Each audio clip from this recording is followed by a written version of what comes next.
Hello friends, मैं विनय निर्भीक। Friends, आपका एक बार फिर से हमारे चैनल पे स्वागत है। फ्रेंड, जैसे कि आप लोग जान रहे हैं, मैं कई बार ग्रुप डी एग्ज़ाम डेट के बारे में बता चुका हूँ।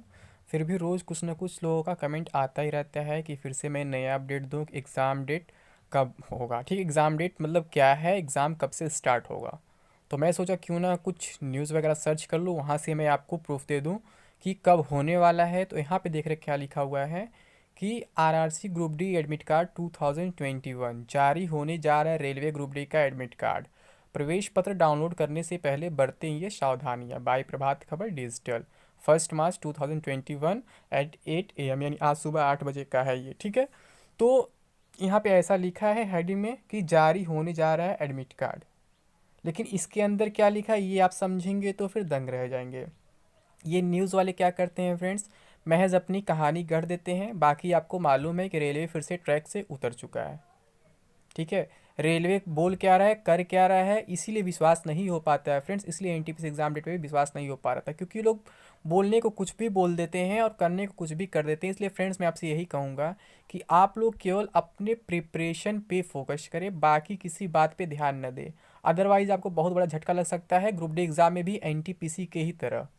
क्योंकि अभी आप देख रहे हैं क्या हो रहा है, एनटीपीसी की वजह से ग्रुप डी लेट हो रहा है, ये चर्चाएं शुरू हो गई हैं। ठीक है, लेकिन कब क्या हो जाए कोई नहीं जानता है।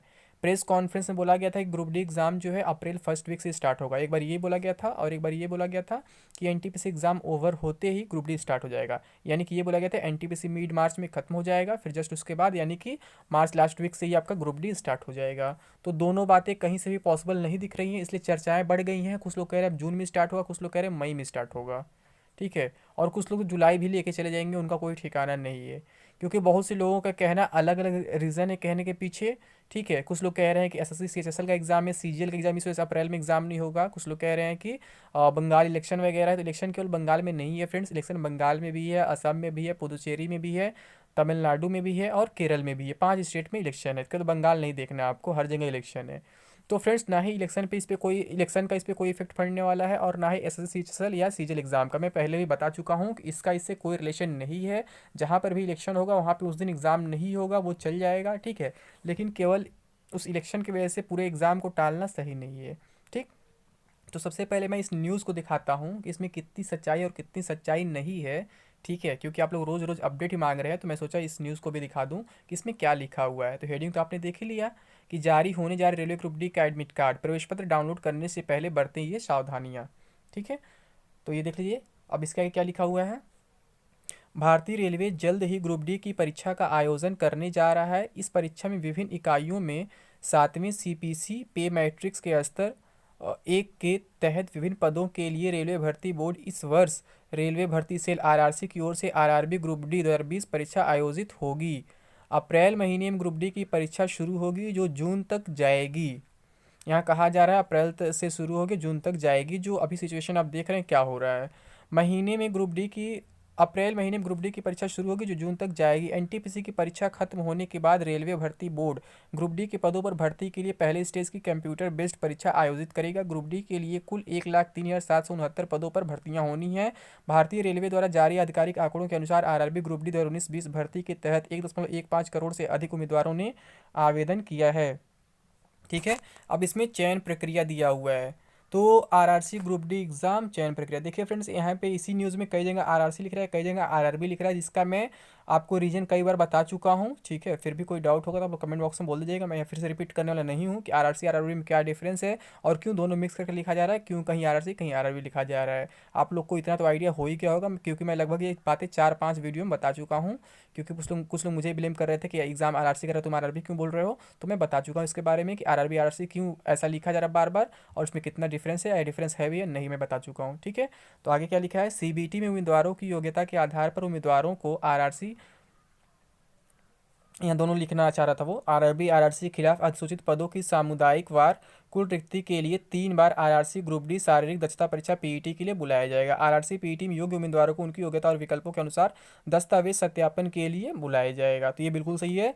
और 3 गुना बुलाया जाता है। पीईटी में क्या क्या होता है अभी मैं बताने वाला हूँ, कैसे होता है पीईटी, कब से स्टार्ट करना है ये भी मैं आपको बताऊँगा। अभी आपको पीईटी के पीछे परेशान होने की ज़रूरत नहीं है, क्योंकि पीईटी बहुत ईजी होता है रेलवे ग्रुप डी का। पीईटी मैंने भी बहुत आसानी से क्लियर किया था, कहीं कोई प्रॉब्लम नहीं हुआ था। ठीक है, तो आप भी आसानी से क्लियर कर लेंगे। तो आगे देखते हैं पहले क्या है।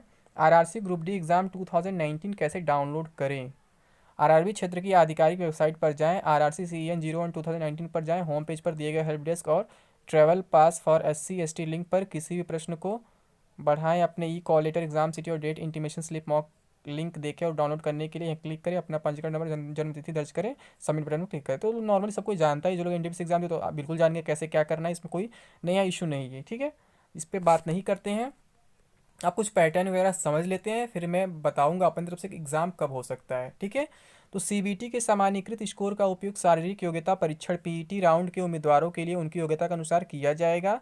यहाँ पे क्या लिखा है, RRB group D level 1 2020 CBT न्यूनतम योग्यता अंक वर्ग न्यूनतम योग्यता अंक प्रतिशतता में। ठीक है, जनरल का कितना 40%, ईडब्ल्यूएस का भी 40% है, ओबीसी नॉन क्रिमिनल का 30% है, एससी का 30% है और एसटी का 25% है। अब दिया हुआ है कि RRC group D exam pattern, तो इतना तो मिनिमम होना ही चाहिए, इससे कम होगा तो आपका कट ऑफ बन ही नहीं सकता है, भले ही कितना भी कम आपका स्कोर रहे। ठीक है, या फिर कितना भी अधिक वैकेंसी रहे, मतलब कि और इससे कम अगर आपका स्कोर बनता है तो फिर आपको चूज नहीं किया जाएगा, भले वैकेंसी खाली चली जाए।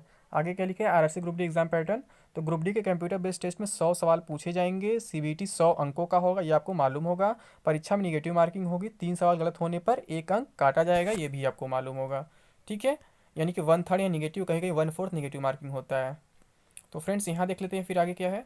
उम्मीदवारों को परीक्षा के लिए 90 मिनट दिए जाएंगे। इन सेक्शन से आएंगे इतने सवाल। तो मैथमेटिक्स में से 25 सवाल है फ्रेंड्स।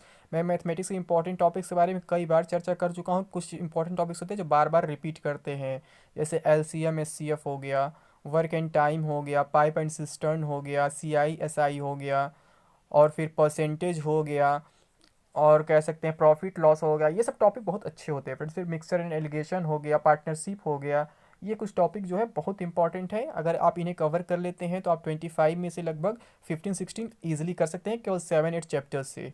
ठीक है, इन्हें आपको जरूर कर लेना चाहिए। अब अगर हम बात करें जनरल इंटेलिजेंस एंड रीजनिंग का, 30 क्वेश्चन हैं। तो ये थोड़ा स्टफ हो जाता है फ्रेंड्स, क्योंकि इसमें क्या होता है, कथन निष्कर्ष वाले क्वेश्चन ज़्यादा बढ़ जाते हैं, 30 में 5-6 क्वेश्चन वही रहते हैं।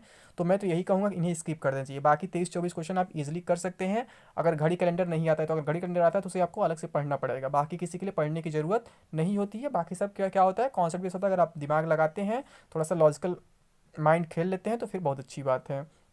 फिर क्या है, जनरल साइंस 25 सवाल है। जनरल साइंस के लिए मैं बता चुका हूँ फ्रेंड्स, आपको कहाँ से कवर करना है। आपको लूसेंट जीके का साइंस वाला पार्ट कवर कर लेना है। फिजिक्स केमिस्ट्री बायोलॉजी जो पार्ट होता है, लूसेंट जीके का ही करना है। कहीं से कोई बुक लेने की आपको जरूरत नहीं है, वहाँ से आपको ईजिली कवर हो जाएगा। उसमें क्या होता है, सबसे अधिक पोर्शन जो होता है बायोलॉजी का होता है, फिर फिजिक्स का होता है, फिर केमिस्ट्री का होता है। ठीक है, तो सबसे अधिक फोकस आपको बायोलॉजी पे करना चाहिए, फिर उसके बाद फिजिक्स, फिर उसके बाद केमिस्ट्री पे करना चाहिए। ठीक है फ्रेंड्स, आगे क्या लिखा है, जनरल अवेयरनेस और करंट अफेयर्स। तो जनरल अवेयरनेस और करंट अफेयर्स के 20 सवाल दिया हुआ फ्रेंड्स। जनरल अवेयरनेस में बता दूँ फ्रेंड्स, ये कहीं भी हिस्ट्री ज्योग्राफी पॉलिटिक्स से ज़्यादा नहीं आता है। जनरल अवेयरनेस का मतलब होता है कि सामान्य जागरूकता। जागरूकता मतलब क्या है कि कहाँ पे क्या है, कैसे है।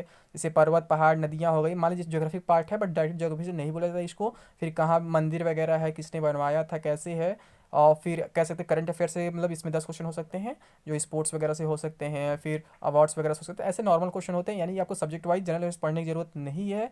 जो आपका जनरल अवेयर्स एक अलग टॉपिक होता है, मिसलेनियस टॉपिक होता है, वहाँ से आपको पढ़ने की ज़रूरत है फ्रेंड्स। ठीक है, नॉर्मली इसमें ये पूछ लेता है कि किस देश के कौन राष्ट्रपति इसमें है, मतलब यही सब पूछ लेता है। ठीक है, तो यहाँ पे आपको परेशान होने की ज़रूरत नहीं है। ठीक, अब अंतिम चयन की बात की जा रही है फ्रेंड्स यहाँ पे। तो आरआरसी ग्रुप डी 2020 अंतिम चयन। पीईटी में अपनी योग्यता के अनुसार सीबीटी में उम्मीदवारों के प्रदर्शन के आधार पर उम्मीदवारों को 1.05 गुना यानी दस्तावेज सत्यापन के लिए बुलाए जाने वाले अतिरिक्त उम्मीदवारों की संख्या अधिसूचित रिक्तियों की संख्या से 5% अधिक होगी। ये भी बिल्कुल सही है फ्रेंड्स, पिछले बार बिल्कुल ऐसा ही हुआ था। ठीक है, रिक्तियों की संख्या के लिए कहा जाएगा, उनकी योग्यता और विकल्पों के अनुसार दस्तावेज सत्यापन किया जाएगा। तो उनकी योग्यता और विकल्प के अनुसार जो भी होगा उनका दस्तावेज सत्यापन किया जाएगा। तो यहाँ पे इतना लिखा हुआ फ्रेंड्स। ठीक है, अब अगर मैं अपन से बात करूँ एग्जाम कब हो सकता है और इसमें कितनी सच्चाई है, तो फ्रेंड्स आप लोग जान रहे हैं कि अभी एनटीपीसी का क्या है, चौथा फेज चल रहा है, जो 3 मार्च यानी परसों खत्म हो जाएगा। फिर आप जान रहे हैं पांचवा फेज जो है 5 मार्च से लेकर के 27 मार्च तक गया है। फिर उसके आगे छठा फेज भी होगा और सातवां भी हो सकता है।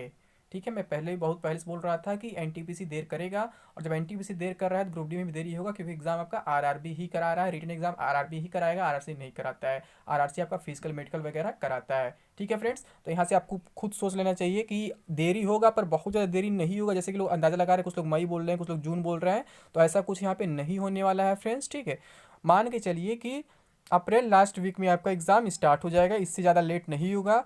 इस पर ना ही एसएससी सीएचएसएल का इफेक्ट पड़ेगा, ना ही एसएससी सीजीएल का इफेक्ट पड़ेगा, ना ही इलेक्शन वगैरह का इफेक्ट पड़ेगा। ठीक है, जो इफेक्ट पड़ रहा है केवल आरआरबी एनटीपीसी का इफेक्ट पड़ रहा है, जिसकी वजह से एग्जाम में थोड़ा देरी हो रहा है। अदरवाइज आपका एग्जाम जो है अप्रैल फर्स्ट वीक में ही स्टार्ट हो जाता, या फिर मार्च लास्ट वीक में ही स्टार्ट हो सकता था। ठीक है, अब ये क्या है, रेलवे की तरफ से गलती हो रही है, तब रेलवे को कोई गाली नहीं देगा। अगर मैं कुछ बोल देता गलत हो जाता तब लोग मुझे गाली देते, तो कोई बात नहीं है फ्रेंड्स, ये आपका मन है, आप जिसे गाली देना हो दे, न देना न दे। ठीक है, लेकिन यहाँ पे क्या है, अब तो मार्च में पॉसिबिलिटी बिल्कुल नहीं है, और ना ही अप्रैल फर्स्ट वीक में पॉसिबिलिटी कहीं दिख रही है। जो भी होना होगा 15-16 अप्रैल के बाद ही होगा। लेकिन फ्रेंड्स मैं आपसे ये कहूँगा कि आप लोग केवल अपने प्रिपरेशन पे फोकस करें। अगर आप एग्ज़ाम डेट के पीछे भागेंगे तो कभी कुछ नहीं कर पाएंगे, चाहे कोई भी एग्ज़ाम हो। केवल प्रिपरेशन फोकस करेंगे तो आप ही के लिए फ़ायदेमंद रहेगा, अदरवाइज आप बहुत पछताएंगे और कहीं कुछ कर नहीं पाएंगे। एग्ज़ाम आके चला भी जाएगा। वैसे इस बार की वैकेंसी बहुत ईजी है, अगर इसमें आप नौकरी पा जाते हैं तो आप ही के लिए बहुत अच्छा होगा, अदरवाइज आप हमेशा परेशान ही रहेंगे और कहीं कुछ कर नहीं पाएंगे। ठीक है फ्रेंड्स, तो उम्मीद करता हूँ आप मेरी बातों को समझ गए होंगे फ्रेंड्स। और फ्रेंड्स आप क्या करिए, मेरा टेलीग्राम ग्रुप ज्वाइन कर लीजिए, इसका लिंक आपका डिस्क्रिप्शन बॉक्स में मिल जाएगा, जहाँ पे आपको इजीली पीडीएफ वगैरह प्रोवाइड कराए जाते हैं। इसके साथ साथ आप मुझे फेसबुक, इंस्टा, ट्विटर पे फॉलो कर सकते हैं। यहाँ पे फॉलो करने से ये फायदा होगा फ्रेंड्स, अगर आपकी कोई पर्सनल क्वेरी है तो आप मुझसे पूछ सकते हैं। अगर बिना फॉलो किया मुझे मैसेज करते हैं तो फिर क्या होता है, आपका मैसेज स्पैम में चला जाता है, फिर मैं आपका मैसेज देख नहीं पाता हूँ, रिप्लाई नहीं कर पाता हूँ। ठीक है फ्रेंड्स, तो उम्मीद करता हूँ आप मेरी सही बातों को समझ गए होंगे। तो अभी के लिए बस इतना ही फ्रेंड्स, थैंक यू, जय हिंद, जय भारत।